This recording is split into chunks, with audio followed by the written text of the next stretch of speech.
Estamos aqui com o Diego Brandão. Eu estou com a colinha aqui do Diego, que eu vou ler, tá? Porque é o currículo de Diego. Diego é professor de Campina Grande, que é uma cidade aqui da Paraíba. É meu vizinho, tá? Quem não sabe, eu sou de João Pessoa. Sou colunista da revista, sou de João Pessoa. Diego é professor de design de interiores em Campina Grande. Tem MBA, especialização. Está concluindo o mestrado agora. Concluí, Então, graças a Deus. concluiu? Graças a Deus. Pensa, não é fácil, né? Fazer mestrado enquanto dá aula, e enquanto é diretor, você era coordenador do curso também, Era né? coordenador de curso. Mentor de vários alunos, eu recebo muitos elogios de Diego como professor, ele sabe disso. Todos os alunos dele que passam por mim, enfim, sempre falam muito bem deles. E o Diego tem um envolvimento, né, ultimamente, por conta do mestrado, com essa área hospitalar, que é a área de pesquisa dele. E eu vou deixar o Diego se apresentar e explicar um pouquinho melhor isso. Vou passar o microfone para você, Diego. Bom, gente, obrigado. Né? Primeiro, agradeço o convite da revista. Né? Além de ser colega de vocês, é um projeto que eu acredito que ele vai fazer a diferença para a nossa profissão. Então, agradecendo inicialmente a vocês e também a todos os nossos alunos, amigos e familiares e curiosos também que estão participando desse momento. Isso é fundamental, né? É um momento que a gente tem de aprender talvez novas habilidades, né? Conhecer algo novo, e essa forma é uma ferramenta que está ao nosso alcance e que está realmente fazendo uma grande diferença. Fazendo um preâmbulo de como a gente chega até esse momento. Primeiro, de trajetória, a gente percorre um caminho aí, apesar de não ser tão velho. Opa, caiu o celular. Apesar de não ser Nós tão somos velho, novinhos. novinhos, né? Eu Não sou sei mais quantos nova da anos. revista, tá, gente? Eu sou um baby. A gente termina tendo esse caminho acelerado em alguns momentos, né? Eu consegui, numa empresa que eu trabalhava, sair de estagiário a gerente da empresa. Isso em 2 anos. Então, é um caminho que acelera. Eu, com 24 anos, era o gerente da empresa. Então, era muito imaturo ainda. Era uma coisa que não era tão simples gerenciar uma empresa com apenas 24 anos, com uma formação de família iniciada, e você tinha que lidar com coisas que não é natural da nossa profissão. Então, isso foi um desafio considerável. Já Depois era na disso, área de design de interiores? na área de design interiores. Né? Então, saí de estagiário da loja para começar realmente a encarar esse caminho, e tive que ir para outra cidade, tudo isso, né? Graças também à formação que a gente conseguiu, né? Todo o apoio da família para a gente conseguir chegar lá. E aí a gente não pode ficar parado, né? A gente tem que ter essa inquietude, é isso que faz com que a gente cresça. Né? Nunca consegui ficar muito tempo em uma função, nunca consegui passar muito tempo sem um desafio novo. Isso é uma das coisas que mais me move. Né? E a gente termina enveredando por caminhos que a gente nunca imagina. Né? Então, comecei percorrendo esse caminho, gerenciei empresa, recebi convite de gerenciar outra empresa em João Pessoa, em Campina. Acreditava que Campina seria o melhor retorno para mim, já que eu estava morando fora já fazia alguns anos. Tinha ido morar em João Pessoa para fazer o curso, depois fui a Natal para gerenciar a empresa. Voltei para João Pessoa para realmente estar em outra função, mas numa empresa de móveis planejados ainda, e depois retornei a Campina e tive a possibilidade, depois de um certo tempo, de entrar no mestrado. Primeiro, a gente sofre um preconceito absurdo, né? Design de interiores é uma profissão nova, recente, e as pessoas não conhecem. Além de não nos conhecer como profissionais, existe toda aquela dificuldade de conhecer a profissão, conhecer o que já existe no mercado e saber que existe uma pessoa nova chegando aí para fazer realmente o papel diferenciado. Então, o que é que começa a aparecer? Começa sabendo que a gente vai ter que enfrentar muita coisa. Então, eu fui o primeiro estagiário numa superintendência de planejamento de obras do Estado. Design de interiores não era reconhecido. aceito. O curso, nosso curso era muito novo já nessa época, né, Diego? Isso. Quando estagiário, só existia curso em João Pessoa e em São Paulo, né? Então isso já distanciava muito as coisas. Então depois Eu acho que disso a nossa faculdade, a primeira turma é 2000. eu não lembro. A minha Acho que é formação é 2000, né? 2007. A minha turma é em 2004, né? Então não é Você tão entrou em 2004. entre em 2004. A gente Então passou em 2003, você mas foi teve que entrar em bem 2004. das primeiras turmas. A Isso. a Acho que primeira a gente é turma é a sexta 2000. turma. Hã? Eu acho que a gente é da sexta turma. A primeira turma, acho que, se eu não me engano, é 2000, porque né, entra a cada 6 meses. E eu sou 2010, né? A gente fez na mesma instituição federal, mas ainda assim era uma das primeiras. Eu já senti, né, o fato de ser novo, o design interior ser novo, mas imagina você, se formou bem antes de mim, com certeza sentiu isso muito mais forte.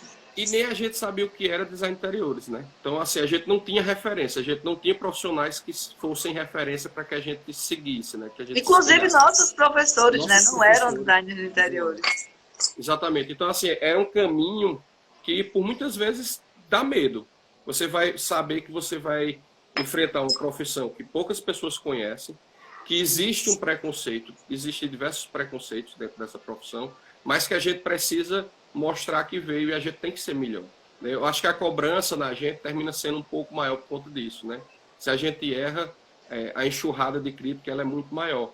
Então, eu consegui esse estágio numa superintendência, né, numa instituição pública que aceitou um design de interiores, não era convencional, só se aceitava engenheiro civil ou arquiteto, e eles aceitaram e começaram a perceber que talvez fosse ali o caminho necessário para mudar um pouco a cara da instituição. Porque dentro das obras que a gente participou, eu tive presente nos projetos dos dois presídios, né, PB01, PB02, que estavam fazendo. O viaduto daqui de Campina Grande foi na época que eu era estagiário, então eu subi naquela torre ainda no começo. É até engraçado que as pessoas daqui de Campina Grande, eles criticam aquele projeto porque dizem que o projeto do viaduto ele foi feito ao contrário. E até eu pensava, até conhecer o projeto, e não é. Né? Na verdade, ele é um projeto que ele é feito para dar fluxo a quem está de viagem, né? Então existe um pouco disso. E você falou aí primeiro, cortou o áudio, você falou que o primeiro projeto que você participou foi de presídio? Foi de presídio. Engraçado, né? Que já é um espaço que já é totalmente repleto de preconceito, né? O próprio espaço do presídio, você imagina você contratar um profissional para cuidar da qualidade de vida de quem está dentro do presídio. E o preconceito também existia da minha parte, né? A gente não tinha essa formação humanística dentro do curso e termina vendo muito pelos preconceitos que existem, né? Hoje em dia a gente tem uma visão completamente diferenciada. Então isso é que é importante, né? Primeiro é você entender que você tem como evoluir. Pessoas têm que evoluir. Os preconceitos eles são feitos para ser quebrados. Então a gente consegue perceber isso, né?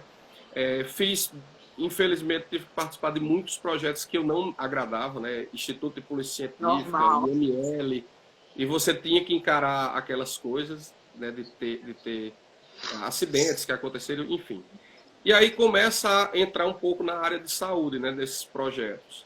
Aí surge a oportunidade de conhecer o Hospital de Trauma daqui de Campina Grande, quando ainda estava iniciando. E aquilo começou a despertar. Poxa, design de interiores com saúde, será que tem alguma coisa a ver? Então, será que isso aí é só uma área diferente? Enfim, isso ainda como estagiário, né? Isso começa a provocar.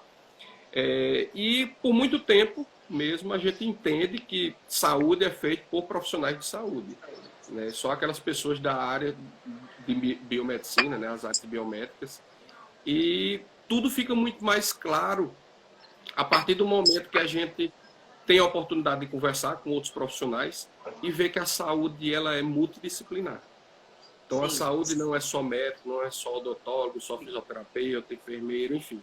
Não são só essas pessoas que promovem a saúde. E aí começa a minha tentativa de entrar no mestrado. Né? algumas pessoas já conhecem essa trajetória. Eu tive que fazer 3 vezes o processo seletivo. Dessas 3, graças a Deus, eu passei em 2. Não pude cursar, fui primeiro lugar. Mas, apesar de ter sido o primeiro lugar, não pude por problemas lá, inclusive que depois foi discutido, o edital depois mudou por conta desse problema que aconteceu comigo. E na primeira tentativa eu estava tentando usar a questão do conforto, né? E, engraçado, mestrado, você pensa... Vale salientar, o cara passa aqui na moto, vale salientar que a sua entrada na graduação, no mestrado foi no curso de Design de Produtos, né? Foi no departamento de Design de Produtos. E a minha primeira graduação foi Design de Produtos, né? Desenho Industrial na UFPB.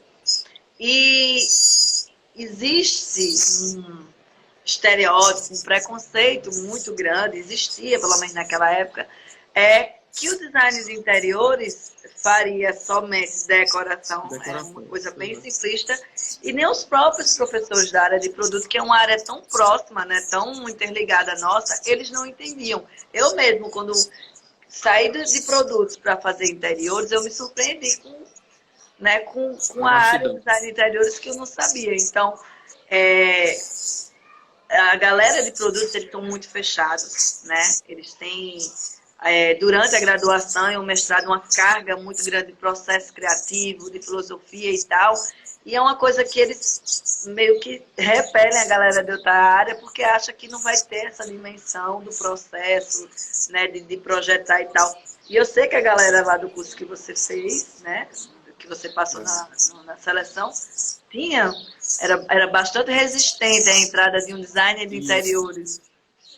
Na verdade, na primeira tentativa de entrar no mestrado, eu não passei na etapa do projeto, né? Então, a ideia era trabalhar a termografia na promoção do conforto, né? Algo que já começa a ser algo da saúde também, né?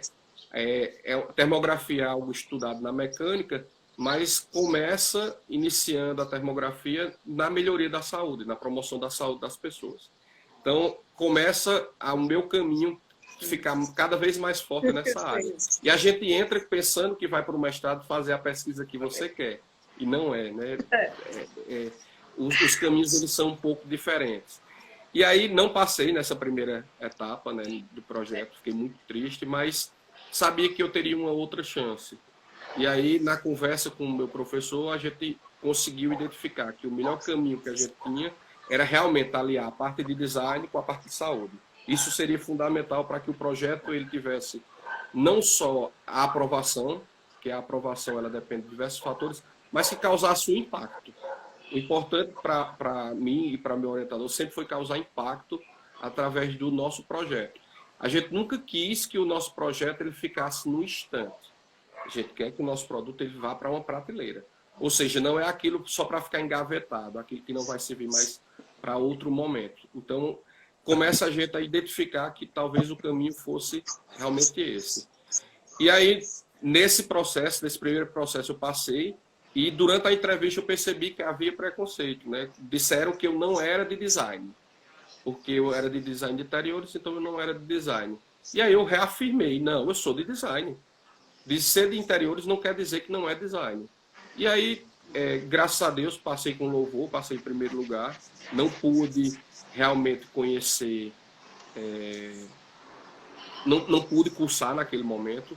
Existia um problema, uma falha no edital, e não permitiu que eu cursasse, por conta do inglês. Enfim, a gente tenta colocar processo, mas o principal caminho vamos embora mostrar que a gente é bom, vamos passar de novo. E aí fiz o mesmo projeto, passei novamente, em segundo lugar, para reafirmar que realmente aquilo era o caminho certo e que tudo era bom. Então, é natural.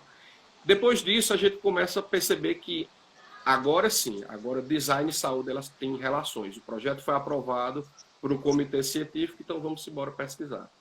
Durante a pesquisa, e aí eu vou dizer para vocês o que foi a pesquisa inicial.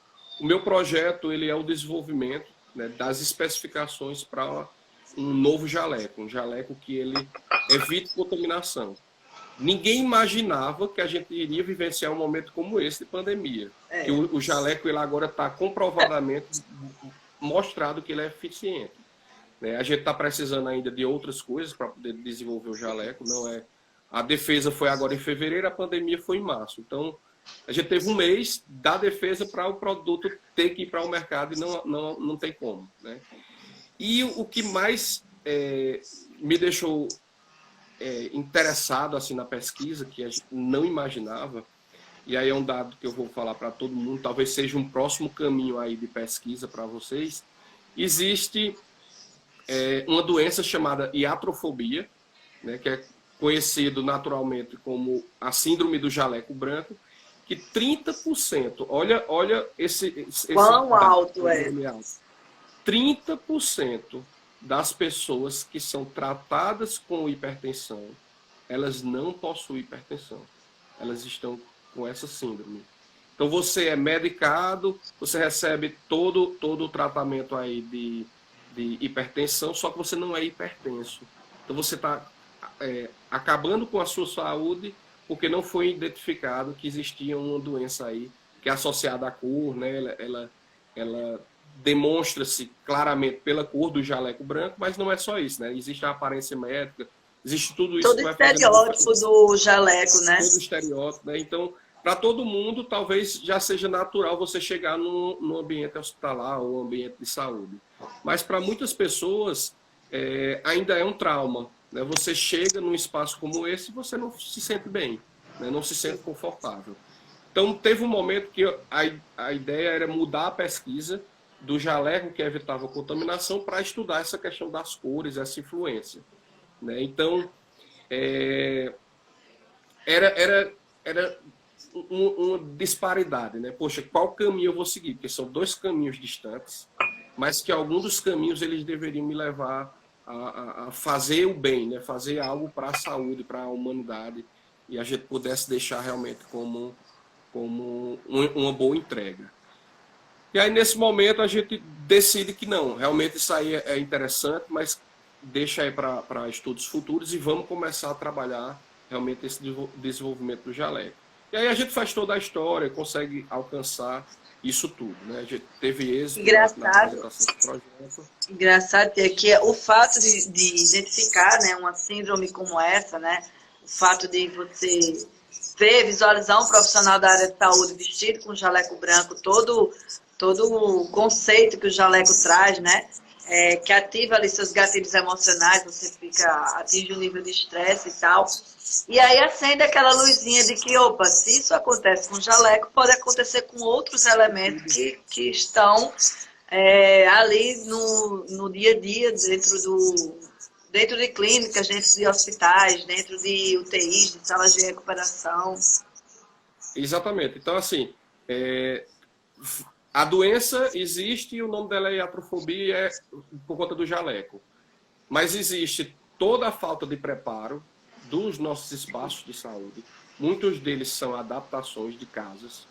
Muitos deles não são pensados da forma correta. E eu digo mais, os hospitais, principalmente, eles são construídos de fora para dentro. Isso é um problema. Por incrível que pareça, as pessoas podem achar que não, mas é um problema sério dentro da área de saúde. A partir do momento que a gente pensa o espaço de dentro para fora e começa a entender o usuário, a pessoa que vai estar lá, e quando a gente fala usuário, é o paciente, o visitante, é o profissional que está ali trabalhando. Né? Exatamente. Então, não é somente quem vai ficar dentro da cama. Aí começa a entender. Poxa, existem muitos mais aspectos que interferem na saúde de um paciente do que simplesmente a iatrofobia. E aí, deixando um pouco o mestrado de lado, o mestrado foi o jaleco, a gente conseguiu. Né? Então, qual era o próximo caminho que a gente tinha? Começar a estudar realmente a questão da humanização. E aí algumas pessoas já comentaram sobre a falta de conhecimento, a falta de cuidado de alguns profissionais, que eles insistem em utilizar o jaleco fora do espaço hospitalar. E o problema maior que a minha pesquisa identifica é que não é só usar fora do espaço. Não é só isso. Isso até a gente consegue entender, todo mundo já sabe. Isso é o mínimo, né? Isso é o mínimo. Mas, por exemplo, um profissional, o correto, a forma correta mesmo, é que ele não pode ir para outro paciente com o mesmo jaleco. No momento é impossível, nas circunstâncias atuais é impossível. Mas existe a necessidade de você entender que você não pode estar fazendo a infecção cruzada, né? Você não pode Mas estar contaminando. eu acho que o próprio momento mostrou para a gente, de fato, isso. Porque, olha só, a gente está vendo aí quantos profissionais, o problema dos profissionais e do EPI, a gente vê eles usando aquele jaleco que é descartável, que precisa ser trocado a cada paciente. Por que isso não acontecia antes? Verdade. Será que ninguém nunca tinha estudado, ninguém nunca tinha percebido? Porque cada médico, cada enfermeira, ele tem ali o seu jaleco pronto, né? Fixo, que às vezes leva para casa e tal, e volta. E ele passa o dia ali como se fosse uma farda de trabalho, e não como um EPI. Cultura, ela demora a ser mudada, a ser transformada, né? Existe um tempo aí para ser mudado, mas é necessário que se mude. Eu acho que o único profissional dentro da área de saúde que se imagina trabalhando, né, na hora da construção do hospital é no máximo, sei lá, o que é o engenheiro, né? A gente viu muito nessa área do design thinking que grandes projetos é ideal ser realizado com profissionais das áreas mais diversas. Quanto mais especialidades, mais aquele projeto tem chance de ter seus problemas resolvidos de fato, né? Então, como que a gente imagina uma construção de um hospital, uma construção de uma clínica, uma construção de uma UTI, e não tem um design de interiores no meio desse processo? Para a gente, como profissional, é impensado, né? É uma coisa fora da... E não só a questão da defesa da nossa profissão, né? Eu acho assim que o conhecimento, ele quanto mais plural, melhor. É, né? Mais fácil de se conseguir chegar a uma possível solução. Então, um hospital, ele não deve ser pensado somente por algumas pessoas, né?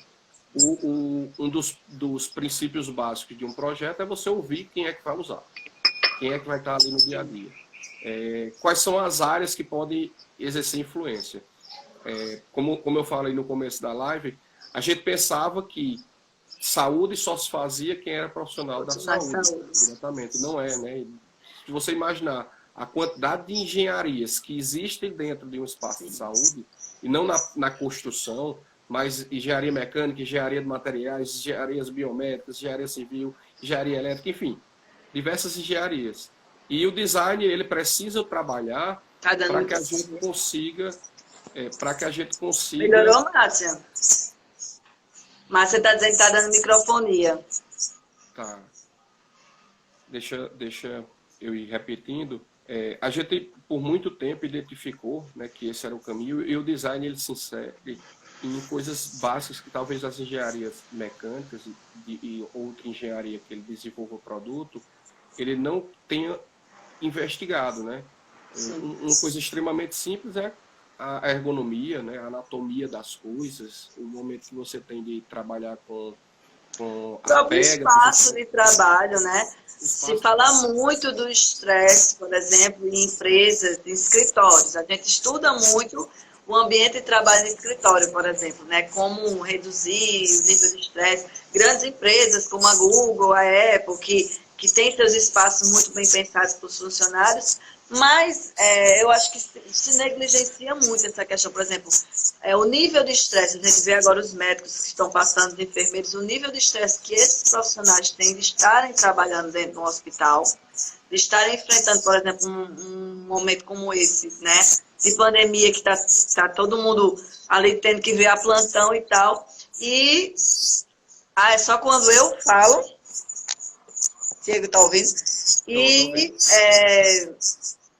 como é que eu estava falando? Me perdi. Sim, e não se pensa no espaço de trabalho para o médico, para o enfermeiro, né? Para aquela pessoa que está ali trabalhando, que está constantemente... Porque o paciente, ele vem, passa um momento ali de atendimento, de internação e sai. Mas o médico está ali constantemente a vida toda, o enfermeiro vai estar ali constantemente a vida toda, o recepcionista, e a qualidade de vida no trabalho para esses profissionais. Quem cuida, quem pensa nesse espaço, né? E é totalmente negligenciado. E quando a gente pensa em um espaço, seja ele desse nível, né, ou qualquer outro, existem alguns caminhos que a gente tem que percorrer. Logicamente, o checklist de tudo que vai ser utilizado nesse espaço, isso é bem claro. né? A gente tem que se preocupar nas condições ambientais. Isso é fundamental. Acho que um momento como esse de pandemia, a gente percebe a importância que a nossa casa tem. A importância que o conforto ele deve existir, né? Não é simplesmente você ter um bom sofá, não é isso, não é ter uma pintura na parede. O que é ter conforto, né? A gente está agora vivenciando um momento que a gente está dedicado plenamente às nossas residências, assim espero, e que a gente tem um momento ou outro que realmente bate uma angústia. Então, se você não tem a sua casa como um lar, né, existe a diferença aí de casa para lar, se você não consegue entender isso, você realmente pira, você enlouquece, enfim. Então, você tem que analisar as questões ambientais. E aí vamos à preocupação dentro de um hospital. A gente tem iluminação, a gente tem a questão do conforto térmico e acústico. A gente tem a ergonomia, a gente tem sinalização, a gente tem a questão de cores. Cor não é somente adereço. A cor não é simplesmente uma coisa para deixar o espaço esteticamente agradável. Pelo contrário, né? Até existem simbologias dentro dos hospitais para que as cores elas orientem as pessoas, né? E a gente tem uma coisa que eu vou falar sobre espaços lúdicos. E espaço lúdico não é só o momento que você tem de brincar, né? Não é só aqueles locais que tem para as crianças brincar, mas até por vivência, né?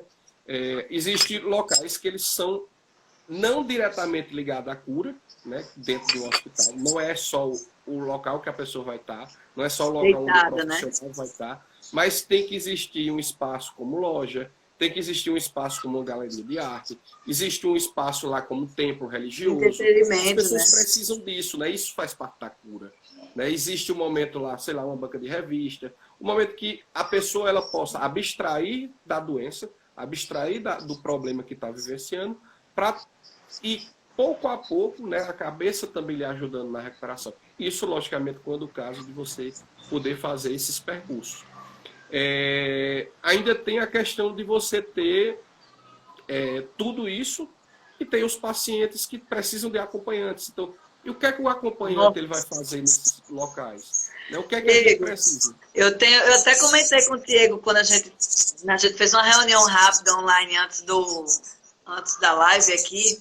E aí eu comentei contigo que eu fui internada quando era criança, eu tive meningite, né? Eu cheguei quase morta no hospital. E eu passei 25 dias internada no Hospital Universitário daqui no HU. E a minha mãe passou os 25 dias sentada numa cadeira de ferro. Eu tinha 6 anos de idade, eu nunca me esqueci. Mãe, né, minha gente? Mãe, tem coisa que só a mãe faz. Minha mãe dormia e acordava naquela cadeira, que não era nem uma poltrona. Hoje em dia a gente até tem um espaço um pouco mais confortável. Mas eram coisas, como você disse, que adoece o acompanhante, adoece ainda mais, não ajuda na recuperação do paciente. Então, são elementos que parecem besteira, né? Quando a gente, principalmente no sistema público, no sistema preciso construir um hospital, o que é que eu preciso? Parede, luz, do oxigênio, não sei o quê. Mas essa questão da saúde ambiental, do espaço, da composição do espaço, a gente sabe, como design de interiores, que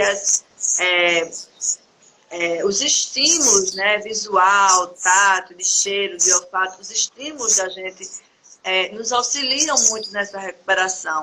E também são coisas que são totalmente... Então, quando você fala muito do espaço para o acompanhante, é uma coisa assim que a gente ainda precisa melhorar muito. Veja só alguns elementos que geralmente eles são negligenciados por quem vai fazer um projeto como esse. Eu vou dizer 3 fatores simples, né? Os outros até se preocupam, mas deixam um pouco de lado. Mas vamos lá. Som. As pessoas esquecem que som faz a diferença no espaço. Música é vida, né? No espaço. Música é vida, você ter o som da terapia. Natureza. O isolamento acústico também é necessário. Outra coisa, iluminação. Gente, o poder que a iluminação tem é absurda.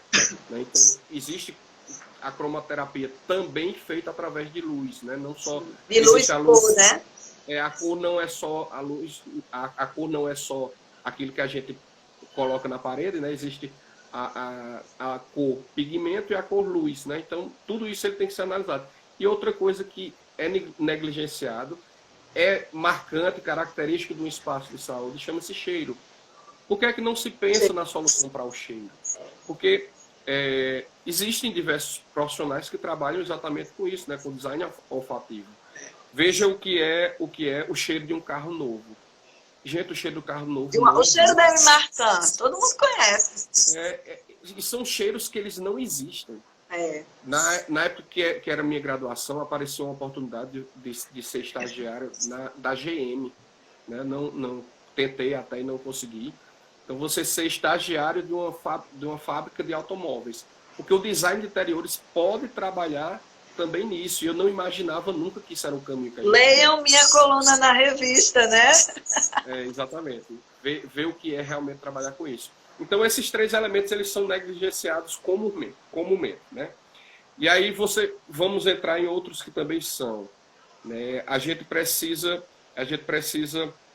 entender que isso é negligenciado, precisa trabalhar e precisa ser transformado. Algumas pessoas já falaram aí que precisa rever a casa, principalmente num momento como esse. É verdade. Né? Cadê o verde? Cadê a vegetação, como já foi citado aí? Né? Será que nossa casa... é muito importante, né, Diego? Isso, nossa casa ela precisa ser viva. Né? Precisa ter vida. Pode perceber que uma casa com vida, ela dura. Não sei se vocês já tiveram a oportunidade, quem está acompanhando aí, de ver uma casa que, pelo simples fato das pessoas pararem de morar lá, as pessoas pararam de morar lá, com 2, 3 meses, começa a casa a se deteriorar. Poxa, será que é falta de manutenção ou é falta de vida? E aí eu digo, é falta de vida. Não é o fato de você sair de uma casa que a casa vai começar a cair. E cai teto, cai parede, cai tudo isso, gente. Uma casa precisa de vida. Então, a gente tem a vida através da gente, né? E a planta é vida. Né? Então, é necessário isso. Foi falado também sobre essa questão da música, né? Que em um momento, Ana Cecília falando aqui que o som é maravilhoso, o pai esteve internado e tinha um músico tocando, né? Então, isso faz bem, né? Isso é um momento que você tem até de provocar emoções e também de estímulos neurológicos, né? A gente até vê essa questão de ter, hoje a gente vê, né, música entrando e tal, mas são momentos esporádicos, de vez em quando, uma vez no dia, uma vez na semana, mas a gente sabe da importância de ter um som, um espaço, um som ambiente diariamente, o tempo todo que o paciente está lá internado, e o quanto isso ajuda, né? A música é vida, assim como vegetação é vida. A gente fala sempre que a natureza nos traz muita solução.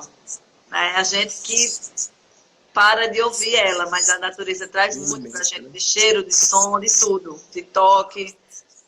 No estudo do design, a gente entende isso como biomimética, né? Você analisar a natureza e trazer isso para um projeto e transformar aquilo ali em realidade. Foi assim com o zíper, foi assim com o véu, foi assim com o helicóptero, enfim. Samara falando aqui sobre a questão do estabelecimento de saúde, não ser recomendável colocar cheiro. Isso, exatamente, Samara, só que não é proibido impedir o cheiro. Né? O cheiro de cloro ele é característico do hospital. Lógico, por conta de todo o trabalho de desinfecção, mas por que é que não se anula esse cheiro? Né? O que é que pode ser feito para anular um cheiro como esse? Lógico, nem tudo é trabalho do design interiores, né? Isso aí talvez seja mais voltado para a área de química. Mas pelo menos de identificar essa necessidade, né? De que precisa se ter um cheiro que não seja tão... Eu, por exemplo, por conta da minha internação, cheiro de hospital para mim ativa meus gatilhos emocionais, eu fico estressada. Eu entro num hospital, mesmo que não seja para eu como paciente eu ser atendida, eu já fico estressada. Você imagina aquele profissional, um médico, um enfermeiro que está todos os dias sentindo aquele cheiro de hospital. O quanto que aquilo causa um nível de estresse neles, né? O cheiro do hospital eu acho que é uma das coisas, de fato, muito marcantes. E vai também das experiências, né? Cheiro é o olfato é um dos sentidos que a gente tem que evoca mais emoção. Né? Às vezes a gente sente o cheiro de uma comida, lembro da minha infância, lembro do momento que aconteceu isso. O cheiro do hospital ele vai também exercer essa questão, principalmente no momento que você está vivenciando.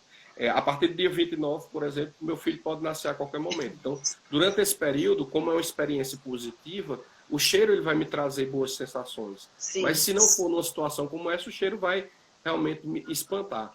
E aí, falando sobre a ergonomia no hospital, não preciso nem dizer que a ergonomia é importante em todos os locais que a gente for projetar, mas no hospital a gente tem que se preocupar no dimensionamento dos postos de trabalho.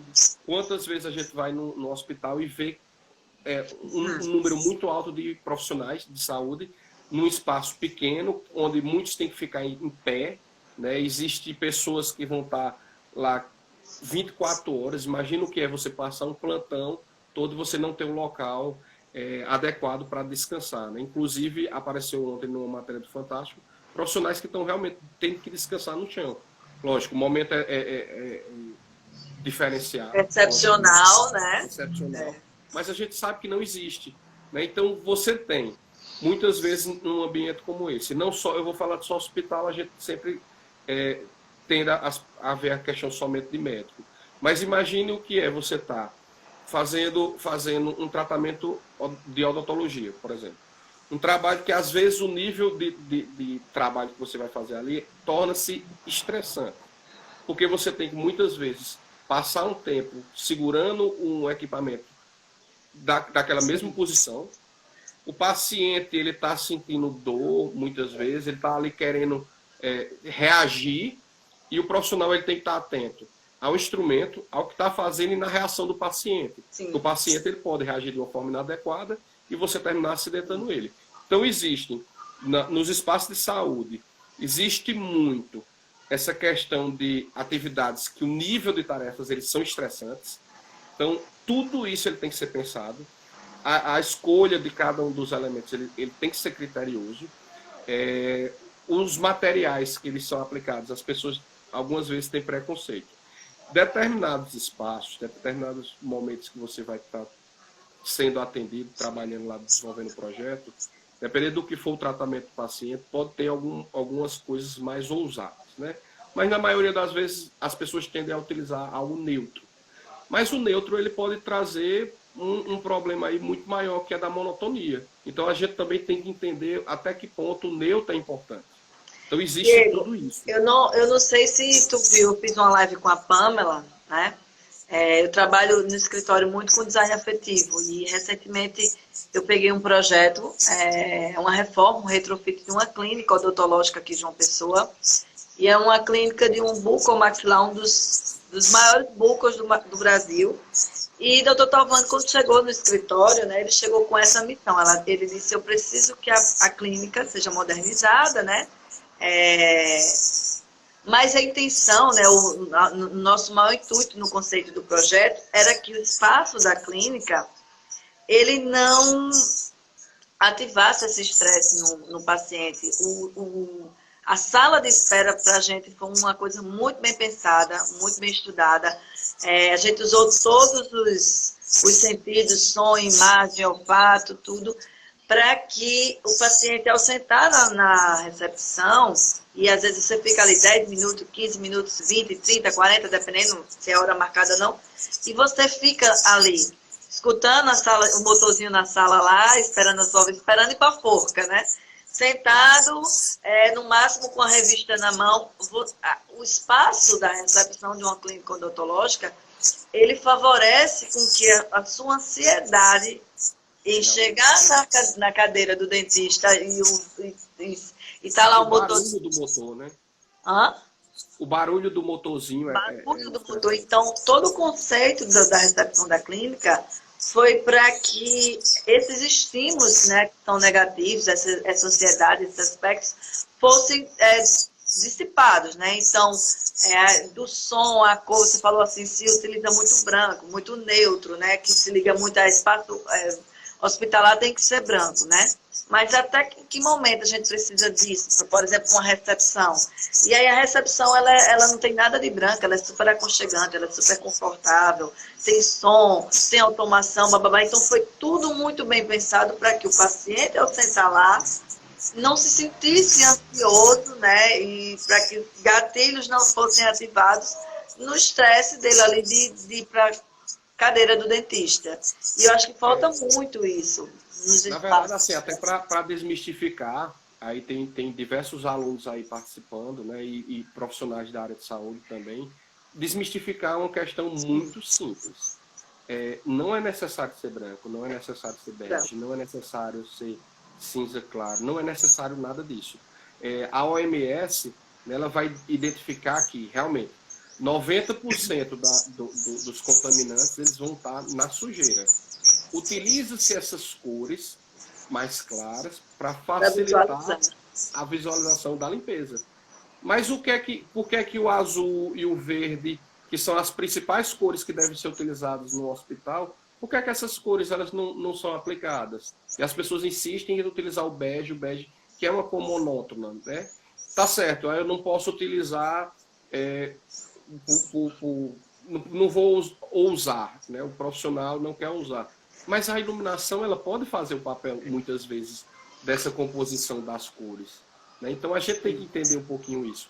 O que é fundamental, que as pessoas entendam, é que quando a gente vai escolher um material, o material ele tem que transmitir também, né? Não é só ele ser, não é só ele ser, né? Ser limpo, ele tem que transmitir isso, sei lá, pela sua composição físico-química, pelas texturas e cores. É possível ter textura em espaço hospitalar? É sim, não pode no ambiente cirúrgico.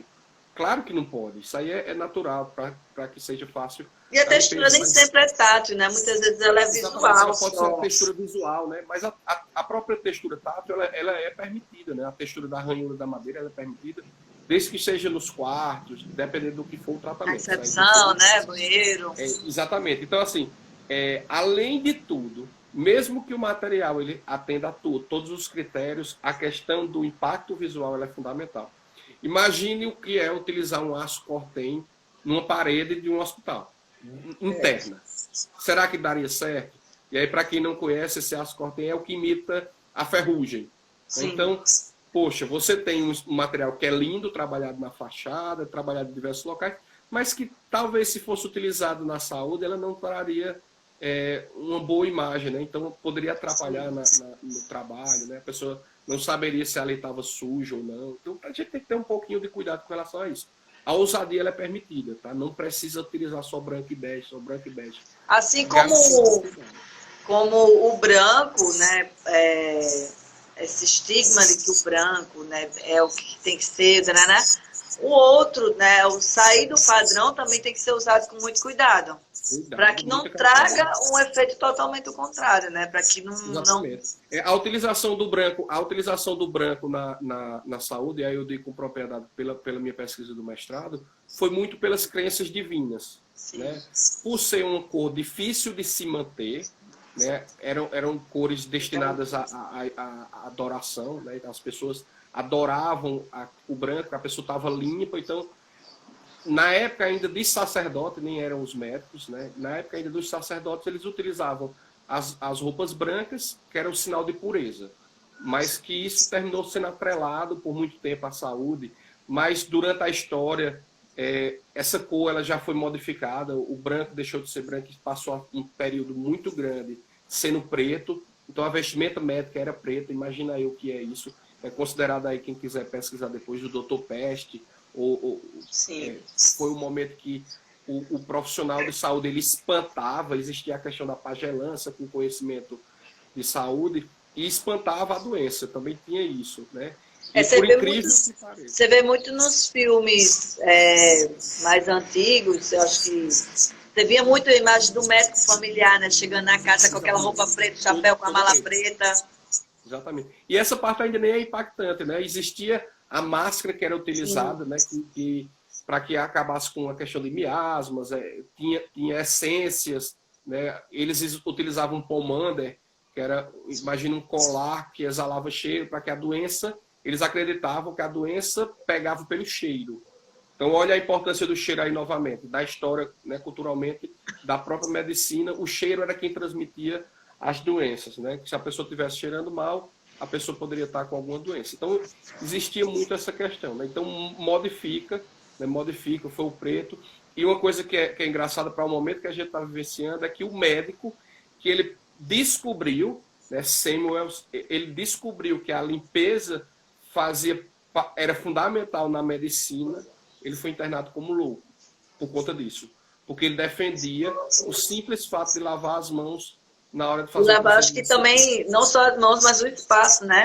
O hospital, o espaço. O que ele começou. O que acontecia? Está sem som.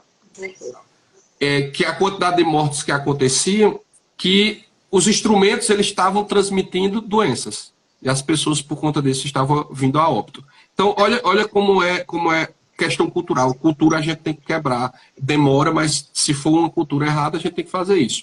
E aí eu vou dizer uma das coisas que eu acho mais interessante no projeto de humanização do espaço. Muitas vezes, quem está gerenciando um hospital, ele entende a necessidade de humanizar um espaço e acham que humanização do espaço é pintar uma árvorezinha no corredor, uma pipa, um menino correndo, um sol, um arco-íris, e que isso é a humanização do espaço. E a humanização do espaço passa, logicamente. Isso é um dos elementos, né? Pode ser isso, mas não é suficiente. O que não era feito, né? Já exatamente, pelo menos, né? Pelo menos está fazendo isso. E aí tem a questão do tratamento. Você tem que tratar bem o profissional de saúde. Se o profissional de saúde, que está numa situação de estresse, está cansado, vem de outro plantão, ele não está num espaço confortável, a possibilidade que tem dele tratar mal uma pessoa não é por querer, né, mas de estar exaurido, é muito maior. Né? Então a gente tem que se preocupar com isso. A humanização é o momento que você pensa um projeto também para essas pessoas. E aí a curiosidade, que eu não sei se todo mundo já percebeu, o espaço que ele é menos trabalhado no interior, seja quem pensa, seja o profissional, seja quem está gerenciando o espaço, é o teto. Não se pensa na humanização do espaço do teto. Mas aí eu pergunto a vocês, se vocês vão passar, vocês por algum acaso vão estar lá no hospital, Deus o livre vocês de passar por isso, mas que vocês têm que passar um tempo internado. Qual é o local que vocês têm maior possibilidade de estar olhando? Qual é o referencial que a gente tem? O teto. Então, tem que se preocupar com o teto. O teto, ele não é somente um elemento de isolamento. Né? Ali aquele teto liso. A gente tem um teto liso, né? Lógico, dependendo do que for, ele tem que ser liso mesmo, mas ele está branco, ele está sem iluminação. A iluminação não foi pensada e a luz está incomodando o paciente, porque ela não foi pensada. Enfim, então o referencial do paciente é olhar para uma parede que está à frente e olhar para o teto. Muitas vezes na frente ainda tem uma televisão, em alguns casos tem. Aí o que é que os profissionais... Você não tem o direito de escolher o programa. Que tá não, tem não. E aí eu vou dizer para vocês uma coisa que a gente mesmo já errou, né? E aí, design de interiores, quando for pensar nisso, tem que se preocupar. A maioria das referências que a gente tem da internet, se for Pinterest, essas coisas, é que a humanização do espaço é feito atrás do paciente. Coloca painéis lindos atrás do paciente, você coloca textura, coloca tudo atrás do paciente, mas quem está precisando ser curado não é o acompanhante, é o paciente. Então o paciente ele tem que estar sendo bem atendido. Então existe muito essa questão disso, né, da gente sair um pouco do convencional. Realmente, falta iluminação indireta, a direta também, ela é diretamente no olho. Falta muita coisa. É o que eu digo, espaço de saúde ele tem que ser analisado por diversos fatores. Existe a adaptação, existe o hospital que ele é pensado, mas existe muito a questão política. Então eu vou ter lá que utilizar aquela casa porque é necessário. Vou nem entrar nos detalhes. Mas é necessário utilizar aquela casa como uma UPA, como uma unidade básica de saúde, enfim. Então a gente tem que entender isso. Quando a gente for escolher a cor, também tem que se preocupar com uma coisa. A influência da faixa etária, ela também vai provocar muita coisa. Não é somente, eu vou utilizar essa cor aqui porque é uma criança. Poxa, mas existe um momento que a criança está naquela dúvida se ela é criança, se ela é adulto, então isso vai fazendo uma diferença. Existe a estrutura psicológica das pessoas que estão ali, existem culturas diferentes de cidade para cidade, então quanto mais de país para país, né? Então existem os condicionantes culturais do indivíduo, então tudo isso tem que ser pensado, né? As cores elas devem ser planejadas. Então quando for fazer um projeto de interiores, a primeira coisa, descobre qual atividade vai ser feita ali. Veja todas as atividades que elas são exercidas nesse espaço. quais são os ambientes que são necessários, quais são os mobiliários que são necessários, quais os equipamentos. Olá, tudo bom? O que é que existe nesse momento? Uma coisa que às vezes a gente não presta atenção. Consultório, ele também é compartilhado. De manhã quem está utilizando é um profissional e de tarde quem está utilizando é... Agora que tem mesmo, já estão fazendo um co-work de consultórios odontológicos. Exatamente, então assim, se você pensar, não só odontológico, né, de diversos outros, imagina aí o que é você pensar para uma área e de tarde quem utilizar é outra. Então, poxa, tem que perguntar. O briefing ele tem que ser muito bem feito na saúde, né?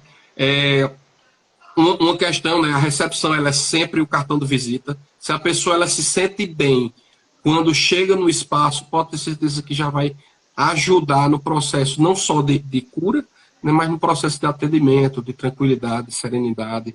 O profissional de saúde ele precisa também ter um paciente que ele está bem, né? Nossa live está avisando aqui que vai cair em 25 segundos. Pronto. Então, gente, obrigado aí.